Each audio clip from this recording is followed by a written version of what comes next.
Bismillahirrahmanirrahim. Assalamualaikum warahmatullahi wabarakatuh. Perkenalkan, nama saya Muhammad Rizky Ramadhani dengan NIM 2321508010 dari Prodi Hukum Keluarga Fakultas Syariah Universitas Islam Negeri Sultan Haji Muhammad Idris Samarinda. Tujuan saya membuat video ini adalah untuk memenuhi tugas ujian tengah semester Fikih Munakahat. Dosen pengampu saya Ustadz Ahmad Sofyan. Di sini saya bakal menjelaskan tentang macam-macam pernikahan yang rusak yang diperselisihkan oleh para ulama.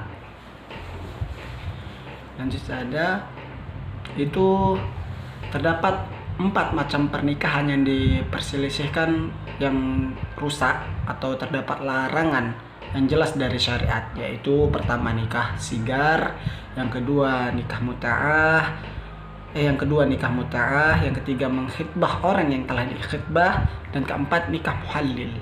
Nah, apa sih nikah sigar, nikah muta'ah, nikah orang yang telah dikhitbah, atau nikah muhallil?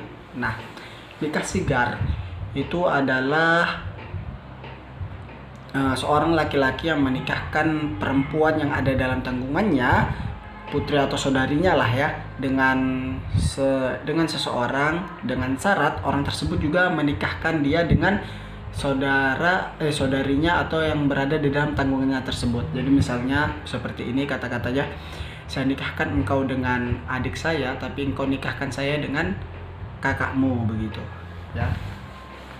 Maka di sini para ulama sepakat bahwa dalam pengertian ini pernikahan seperti ini tidak boleh dilakukan karena syariat telah melarangnya, dan juga sebab tidak ada maharnya. Jadi Imam Malik, Syafi'i, dan Ahmad itu beliau berpendapat bahwa pernikahan tersebut tidak bisa disahkan selamanya, tetap cacat baik sebelum terjadi hubungan intim maupun sesudah itu. Berdasarkan hadis yang diriwayatkan oleh Ibnu Umar, sesungguhnya Rasulullah SAW telah melarang nikah sigar, seperti itu. Jadi pernikahan sigar artinya seseorang yang menikahkan putrinya dengan syarat orang yang menjadi suami putrinya tersebut menikahkan dengan putrinya juga, seperti itu. Nah, maka pernikahan ini tidak sah atau cacat. Abu Hanifah berpendapat pernikahan sigar dapat menjadi sah dengan memberikan mahar mitsli ya. Nah, sedangkan masuk larangan tentang pernikahan ini yang terdapat di dalam sunnah dapat diartikan bahwa hal itu hukumnya makruh, dan perkara tidak mengakibatkan pernikahan tersebut menjadi rusak atau cacat. Jadi dalam kasus ini syariat memberikan 2 keputusan, hukumnya makruh dan harus memberikan mahar mitsli. Nah, kemudian jika kita katakan bahwa larangan tersebut tanpa sebab tersebut ya, maka akad pernikahan tersebut wajib dibatalkan secara mutlak. Jika kita katakan bahwa sebabnya adalah karena tidak ada mahar, maka pernikahan tersebut dapat menjadi sah dengan memberi mahar mitsli, seperti akad dengan minuman atau daging babi ya. Kemudian jumhur ulama itu mengatakan pernikahan sigar hukumnya tidak sah, sedangkan menurut ulama Hanafiyah hukumnya sah tapi makruh tahrim. Apabila pernikahan ini terjadi, maka menurut jumhur ulama dan menurut pendapat yang paling masyhur ulama Malikiyah harus dibatalkan, baik sebelum maupun sesudah berhubungan intim ya. Jadi pernikahan itu tidak boleh dilakukan. Nah, adapun nikah muta'ah dan nikah muaqqad temporal ya, hukum keduanya tidak sah. Pernikahan muta'ah telah dinyatakan tidak sah oleh kesepakatan para ulama serta tabi'in, sedangkan pernikahan muaqqad itu dinyatakan tidak sah oleh jumhur ulama. Karena sama dengan nikah muta'ah, dan di dalam akad yang dipandang adalah maknanya. Akan tetapi Zuf dan Syiah ya, itu menyatakan bahwa kedua pernikahan tersebut boleh dilakukan. Karena Zuf itu mereka berkata pernikahan tersebut sah dan bersifat lazim, karena pernikahan itu tidak akan batal sebab adanya syarat-syarat yang rusak. Hal ini sudah Nah, Lanjut, sedangkan mengenai khitbah perempuan yang sudah dikhitbah orang lain, menurut jumhur ulama, pernikahannya nanti dianggap sah. Namun dengan demikian, suami istrinya tidak dipisahkan karena larangannya bukan ditujukan kepada akad itu sendiri, akan tetapi ditujukan kepada perkara di luar dari esensi nikah itu sendiri, sehingga tidak membatalkan akad. Sedangkan pernikahan muhallil itu adalah haram dan tidak sah, sebagaimana sabda Nabi Muhammad SAW, semoga Allah melaknat lelaki dan perempuan yang melakukan nikah muhallil, karena itu tidak boleh, karena dia nikah muhallil itu seakan-akan dia mempermainkan pernikahan tersebut, maka itu pernikahan tersebut tidak sah dan tidak boleh, haram gitu ya. Menurut Abu Hanifah dan ulama Syafi'iyah, pernikahan tersebut sah sekalipun pelakunya berdosa, karena secara zahir rukun dan syarat akadnya telah sempurna. Sebab perbedaan pendapat di antara para ulama adalah terletak pada perbedaan pemahaman dalam hadis di atas yang saya sebutkan tadi.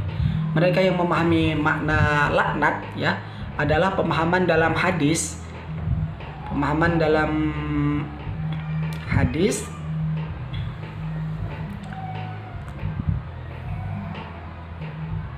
adalah mereka yang memahami dosa tersebut merupakan rusaknya akad nikah.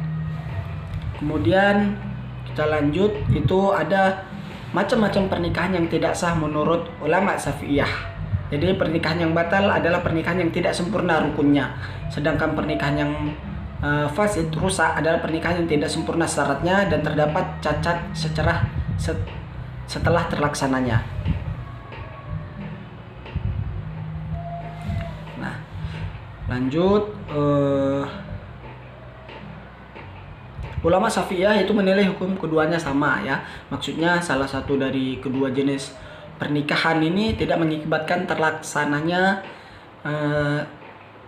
konsekuensi pernikahan yang sah dengan musaharah besanan.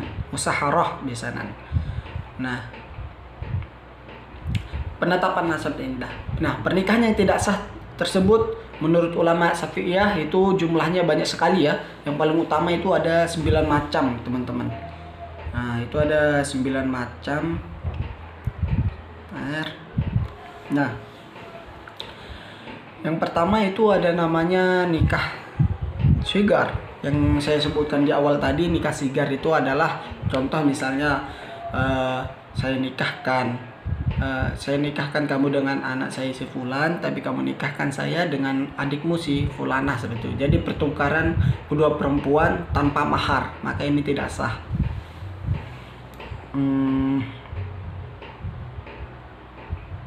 Karena dalam hadis Rasulullah SAW yang seperti di atas itu sudah melembutkan, Rasulullah SAW telah melarang nikah sigar. Jadi pendapat mayoritas ulama seperti Imam Malik, Imam Syafi'i, dan Imam Ahmad berpendapat bahwa pernikahan ini batal dan tidak bisa dianggap sah. Namun Abu Hanifah menyatakan bahwa pernikahan ini bisa sah dengan syarat adanya mahar mitsli, mahar yang sesuai. Lalu ada namanya nikah muta'ah. Nikah muta'ah adalah pernikahan yang dibatasi oleh waktu tertentu. Nah, jadi nikah mut'ah ini adalah nikah kawin kontrak. Contoh misalnya seperti ini, saya terima nikahnya Fulana bin Fulana dengan waktu di 4 bulan. Setelah 4 bulan maka saya ceraikan dia. Nah, ini tidak boleh. Lanjut, yang ketiga itu ada namanya nikah orang yang sedang berihram ya. Jadi pernikahan ini tidaklah sah ketika salah satu dari pelaku akad atau calon istri itu sedang dalam keadaan ihram atau haji atau umroh atau dua-duanya, baik pernikahan tersebut benar maupun tidak ya. Sekalipun dilaksanakan oleh seorang imam atau pada waktu antara dua tahallul, itu karena hadisnya sebelumnya orang mengatakan orang yang masih berihram itu tidak boleh menikah dan menikahkan ya. Jadi orang yang melakukan haji, teman-teman, atau ihram atau umroh, itu dia tidak boleh menikah, apalagi menikahkan seseorang gitu ya, itu tidak boleh. Akan tetapi namun ketika orang itu berihram, dia boleh rujuk ya, dia boleh rujuk terhadap istrinya dan bersaksi dalam pernikahan. Karena rujuk itu adalah melanjutkan akad ya, bukan memulai akad baru. Dan juga demikian dikarenakan pernikahan itu mempunyai hubungan yang sangat erat dan kesaksian, sedangkan hubungan pernikahan dengan selain kesaksian seperti akad hak kewalian dan harus ada pihak yang melakukan akad serta sesuatu yang meniadai akad adalah hubungan mubasyarah langsung ya. Nah, jadi ketika dia sedang berihram itu tidak boleh, namun ketika dia rujuk itu boleh, karena itu melanjutkan pernikahannya, bukan melangsungkan akad yang baru begitu. Lalu yang keempat itu ada poliandri. Nah, poliandri itu adalah dua orang wali yang menikahkan seorang perempuan dengan dua lelaki, dan tidak diketahui secara jelas siapa di antara keduanya yang paling duluan ya. Nah, jika salah satu dari keduanya telah melakukan hubungan intim, maka dia wajib memberi mahar misli kepada perempuan tersebut. Akan tetapi jika keduanya telah melakukan hubungan intim, maka mereka berdua wajib memberi mahar misli kepada perempuan tersebut. Namun jika diketahui siapa yang lebih dahulu, maka dialah yang sah begitu. Jadi siapa yang lebih dulu berhubungan intim dengan dia, maka itulah yang sah menikahnya. Jadi poliandri ini adalah kebalikannya dari poligami teman-teman ya. Seperti seorang lelaki yang mempunyai lebih dari dua istri, dari satu istri. Yang kelima ada pernikahan muqtadah atau perempuan yang sedang dalam masa iddah. Nah, dan perempuan yang sedang istibra ya, sekalipun dari wat'u subahat, jika si lelaki telah melakukan hubungan intim dengan perempuan tersebut, maka dikenakan hukuman zat zina, had zina ya, hukuman had zina, kecuali jika ia mengaku tidak mengetahui akan keharaman menikahi muqtadah dan perempuan yang sedang beristibra, maka ia tidak dapat dikenakan hukuman had. Ketidakketahuan ini dimaafkan bagi seseorang yang hidup di awal abad Islam atau tumbuh berkembang jauh dari para ulama. Nah, jika ada seseorang yang menikahi perempuan yang sedang dalam masa iddah, maka dia dikenai had zina. Namun jika dia tidak mengetahui hukum dari menikahi orang yang sedang dalam masa iddah tersebut, maka dia dimaafkan. Orang-orang seperti apa yang dimaafkan? Seperti orang yang hidup di dalam awal abad Islam atau yang berkembang jauh dari para ulama sehingga dia tidak mengetahui syariat-syariat Islam tersebut. Yang keenam itu ada nikah wanita yang ragu dengan kehamilannya sebelum habis masa iddahnya. Nah, hukum nikahnya haram sampai hilang keraguannya ya. Jadi dia tidak boleh menikah sebelum keraguan dalam dirinya itu menghilang. Nah, walaupun ia telah selesai masa suci haidnya, karena masih ada perasaan ragu mengenai selesai masa iddahnya, apabila ada seorang lelaki menikahinya atau ada orang yang mengira bahwa perempuan muqtadah sedang istibra, sedang berihram haji atau umroh, atau juga mengiranya mahram, kemudian ternyata hal itu tidak benar, maka pernikahan tersebut tidak sah karena masih ragu akan kehalalannya tersebut gitu. Ketujuh itu ada nikah seorang muslim dengan perempuan kafir. Nah, selain dari ahli kitab seperti penyembah berhala majusi teman-teman ya, penyembah matahari atau bulan, murtadah atau murtad ya, atau bukan dari ahli kitab yang murni seperti perempuan hasil dari pernikahan lelaki ahli kitab dengan perempuan majusi, atau sebaliknya sebagaimana firman Allah Subhanahu wa taala yang artinya, dan janganlah kamu menikahi wanita-wanita musyrik sebelum ia beriman. Quran surah Al-Baqarah ayat 221. Nah, boleh kita menikahi wanita-wanita di luar agama kita, namun dia harus beriman terlebih dahulu kepada agama kita, baru boleh kita menikahi dia. Contoh misalnya dia bersahadat begitu teman-teman ya, bersahadat masuk Islam, boleh kita nikahi. Nah, adapun perempuan ahli kitab, jika ia perempuan keturunan Israel, maka dihalalkan menikahinya selama keluarga usulnya tidak beragama Yahudi. Setelah agama tersebut dihapus, jika bukan perempuan keturunan Israel atau beragama Kristen, maka dihalalkan untuk menikahinya. Jika diketahui bahwa keluarga usulnya masih beragama Kristen sebelum dihapus, sekalipun setelah ajarannya dirubah dengan syariat mereka yang memenuhi ajaran-ajaran yang dirubah tersebut. Nah, sedangkan dalil diperbolehkannya menikahi seorang perempuan Yahudi atau Kristen dengan syarat tersebut disebutkan di atas adalah firman Allah Subhanahu wa taala yang artinya, dan wanita-wanita yang menjaga kehormatan di antara orang-orang yang diberi Alkitab sebelum kamu. Al-Maidah ayat 5. Nah, maksudnya ini dihalalkan bagi kalian menikahinya. Sedangkan maksud Alkitab di sini adalah kitab Taurat dan Injil, bukan kitab-kitab yang lain diturunkan sebelum kedua kitab tersebut, seperti Suhuf, lembaran-lembaran Said, Suhul Idris, ataupun Suhuf Ibrahim alaihissalam. Nah, 8. Perempuan yang suka pindah-pindah agama. Nah, perempuan semacam ini tidak halal dinikahi kecuali dia masuk agama Islam. Nah, jadi sudah jelas sekali di sini penjelasannya. Perempuan yang suka pindah-pindah agama itu tidak halal untuk kita nikahi, teman-teman, kecuali dia telah masuk ke agama Islam gitu, baru kita boleh menikahi, dan dia menetap di agama Islam tersebut, tidak pindah sama sekali lagi, itu boleh dinikahi. Yang ke-9 itu ada pernikahan seseorang muslimah dengan laki-laki kafir dan pernikahan perempuan murtad. Nah, pernikahan seorang muslimah dengan laki-laki kafir itu dilarang secara ijmal. Nah, sebagaimana dijelaskan dalam firman Allah yang artinya, dan janganlah kamu menikahkan orang-orang musyrik dengan wanita-wanita mukmin.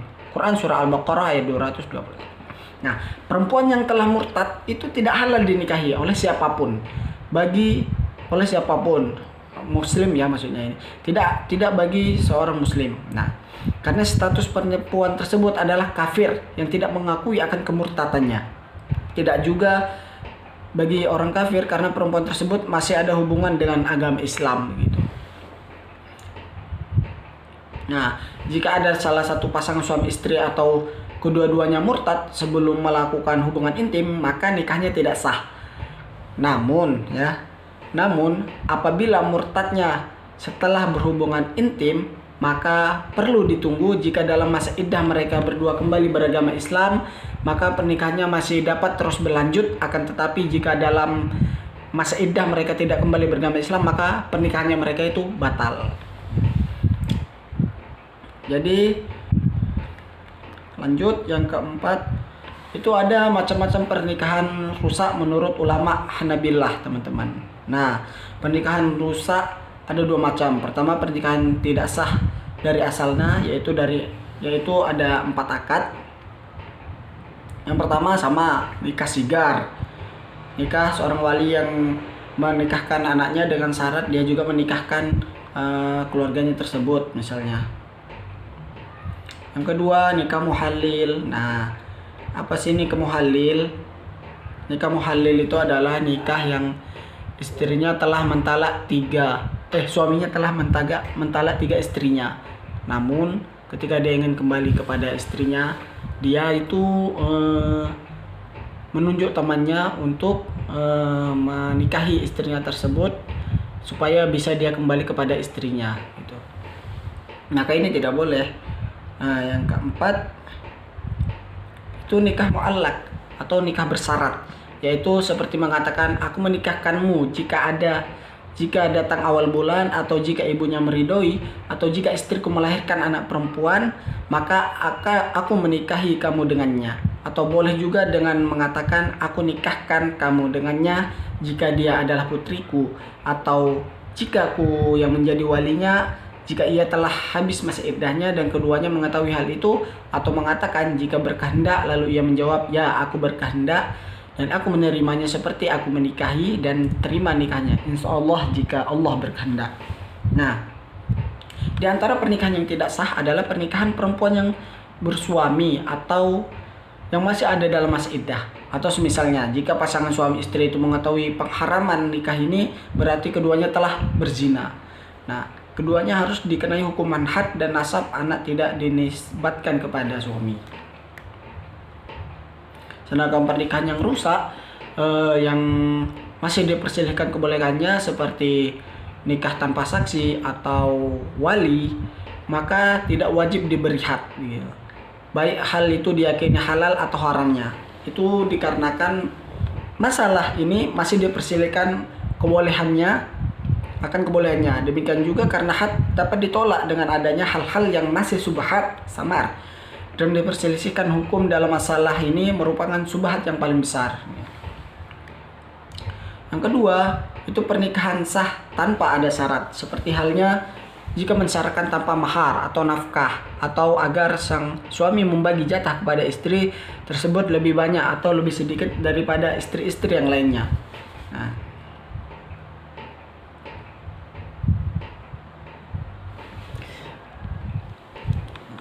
demikian juga jika keduanya atau salah satunya disyaratkan adanya khiyar dalam akad atau mahar, atau disyaratkan dengan berkata jika dia datang dengan membawa mahar pada waktu tertentu, jika tidak maka tidak ada pernikahan. Nah,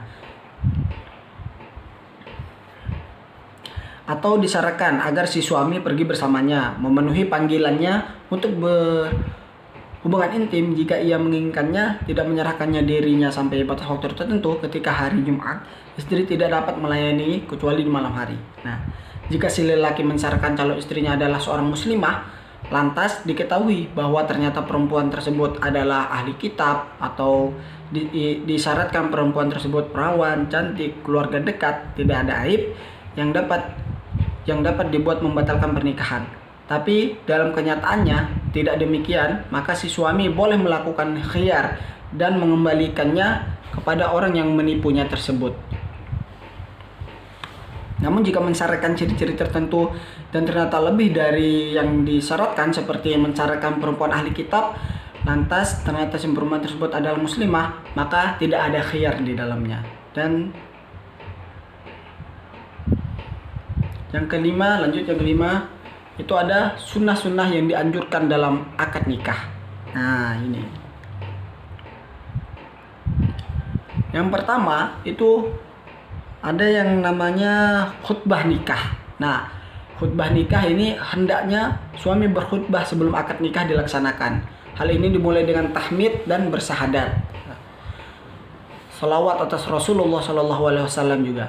Nah, dengan dibarengi membaca ayat tentang perintah bertakwa dan menyebutkan maksudnya. Nah, demikian mengerjakan khutbah Ibnu Mas'ud. Ia berkata, Rasulullah SAW mengajarkan kepada kami para sahabat bertasyahud dalam sholat dan khutbah untuk kepentingan apapun dengan membaca segala puji bagi Allah.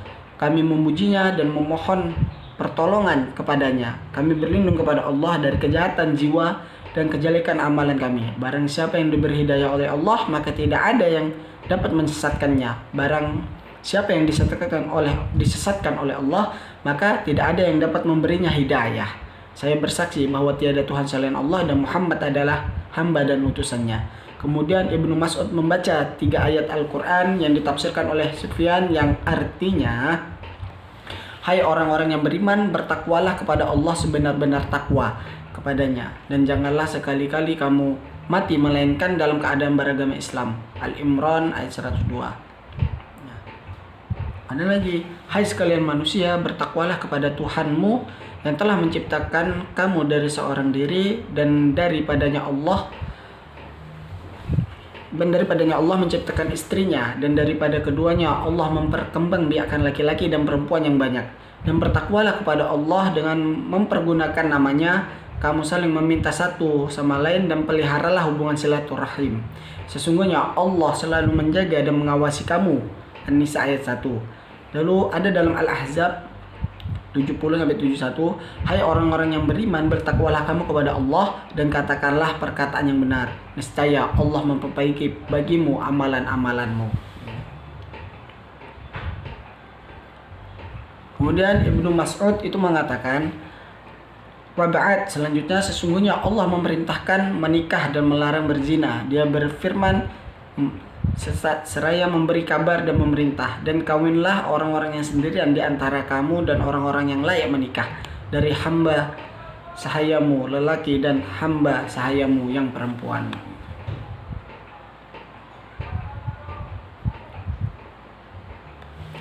Terus yang kedua, hendaknya mendoakan kedua mempelai setelah akad. Nah, hal ini dijelaskan dalam hadis yang diriwayatkan oleh Abu Hurairah bahwasanya Nabi jika mendoakan seseorang ketika menikah, beliau berdoa, semoga Allah memberkahi kamu dan mengumpulkan kalian berdua dalam kebaikan. Juga kita itu dihendakkan untuk memberi ucapan selamat kepada kedua mempelai dengan perkataan seperti diberkahi insya Allah, yang hari yang berkah misalnya, atau mudah menjadi keluarga yang sakinah mawaddah warahmah, seperti itu. Lalu C, pemilihan hari dan waktu. Nah, pemilihan hari dan waktu. Nah, hendaknya kita itu melangsungkan akad nikah dilakukan pada hari Jumat sore. Nah, kenapa? Hal ini sebagai riwayat yang diriwayatkan oleh Abu Hurairah secara marfu ya, yang artinya lakukanlah pernikahan di waktu sore karena sesungguhnya saat itu adalah keberkahan yang paling agung.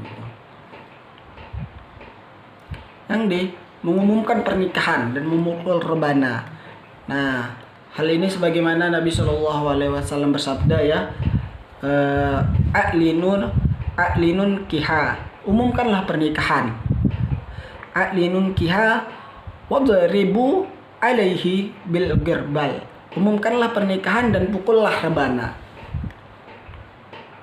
Imam An-Nasa'i juga meriwayatkan fadlu ma bainal halali wal haram misawtu waddufu fin nikah.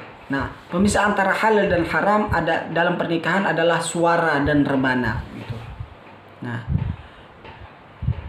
dalam walimatul ursi diperkenalkan untuk mendendangkan lagu yang mubah atau guruan yang dikhususkan kepada orang tertentu, sebagaimana hadis yang diriwayatkan oleh Ibnu Majah dari Aisyah bahwasanya dia menikahkan seorang perempuan yatim dengan seorang laki-laki kaum Ansor. Aisyah termasuk orang yang ikut mengantarkannya ke suaminya.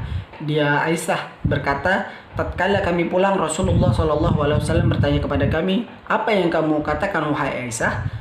Dia menjawab, kami mengucapkan salam dan berdoa kepada Allah agar memberi mereka berkah. Kemudian kami berpisah. Beliau bersabda, sesungguhnya kaum Ansor memiliki gurauan. Wahai Aisyah, tidaklah kalian mengucapkan, kami mendatangi kalian, maka ucapkan selamat pada kami dan pada kalian.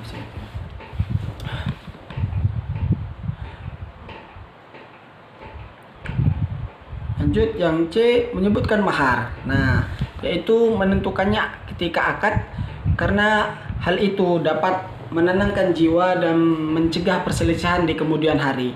Disunnahkan juga mahar diberikan secara kontan tanpa harus ditunda sebagainya.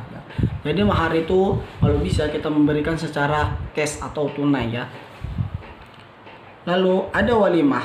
Nah, hal ini merupakan sunnah yang sangat dianjurkan menurut jumhur ulama, dan ini pendapat yang masyhur dari mazhab Malikiyah dan Hanabilah, serta pendapat sebagaimana ulama Syafi'iyah, karena adalah makanan untuk kejadian membahagiakan, hukumnya tidak diwajibkan sebagaimana walimah-walimah yang lain.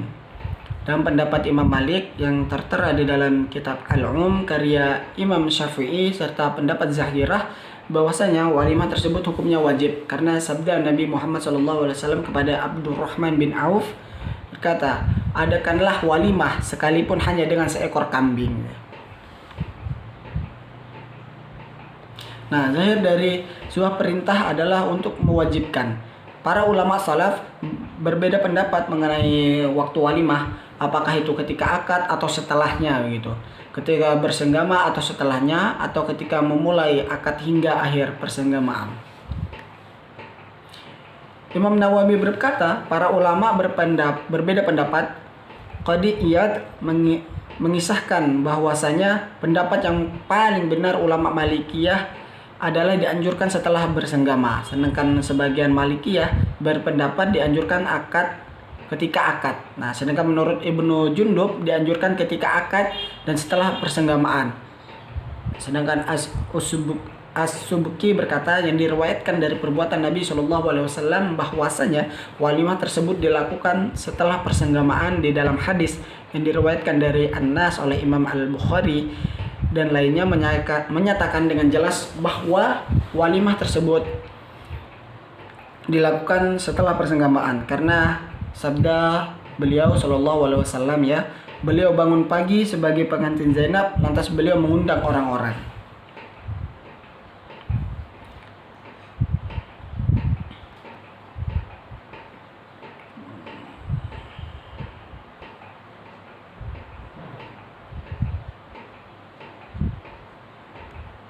Lalu ada yang jika hendak mendatangi istrinya, seorang suami hendaknya membaca doa. Hal ini sebagaimana dijelaskan di dalam sunnah ya.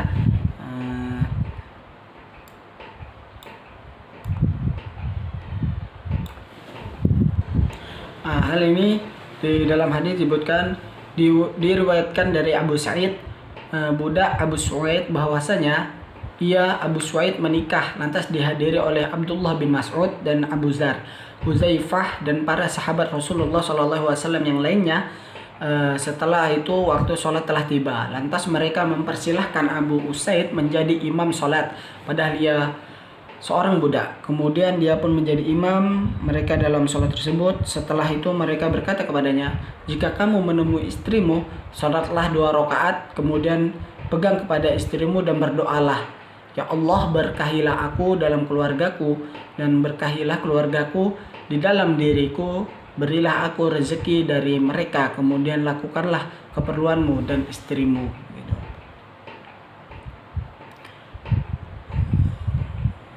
Lanjut, yang C, ada perempuan-perempuan yang haram dinikahi.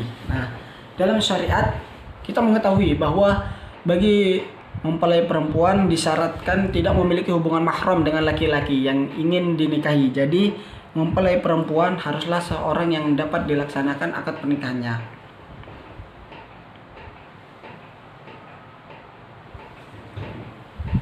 Nah, ada perempuan yang haram dinikahi itu ada misalnya larangan abadi, itu nasab, keturunan.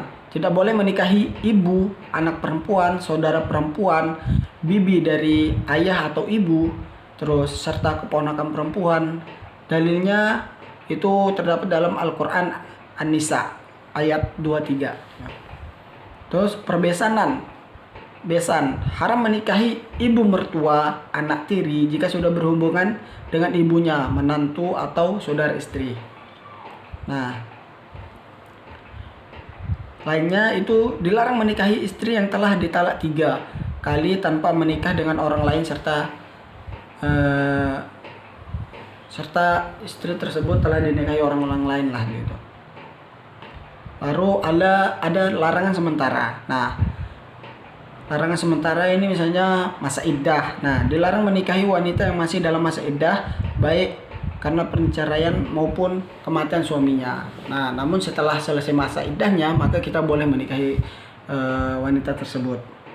Wanita yang bukan ahli kitab. Nah, laki-laki muslim itu boleh menikahi wanita ahli kitab, tidak dengan wanita non muslim lainnya ya. Terus istri kelima. Nah, dalam Islam batas maksimal istri itu kan ada 4. Nah, jika dia ingin menikah, mungkin dia bisa menceraikan salah satu istrinya, maka boleh dia menikah lagi begitu.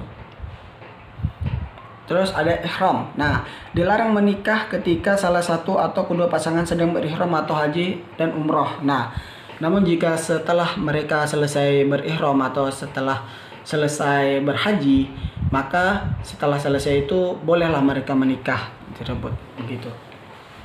Mungkin sekian penjelasan dari saya, kurang lebihnya mohon maaf. Wallahul muwaffiq wal hadi ila sabilir rasyad. Assalamualaikum warahmatullahi wabarakatuh.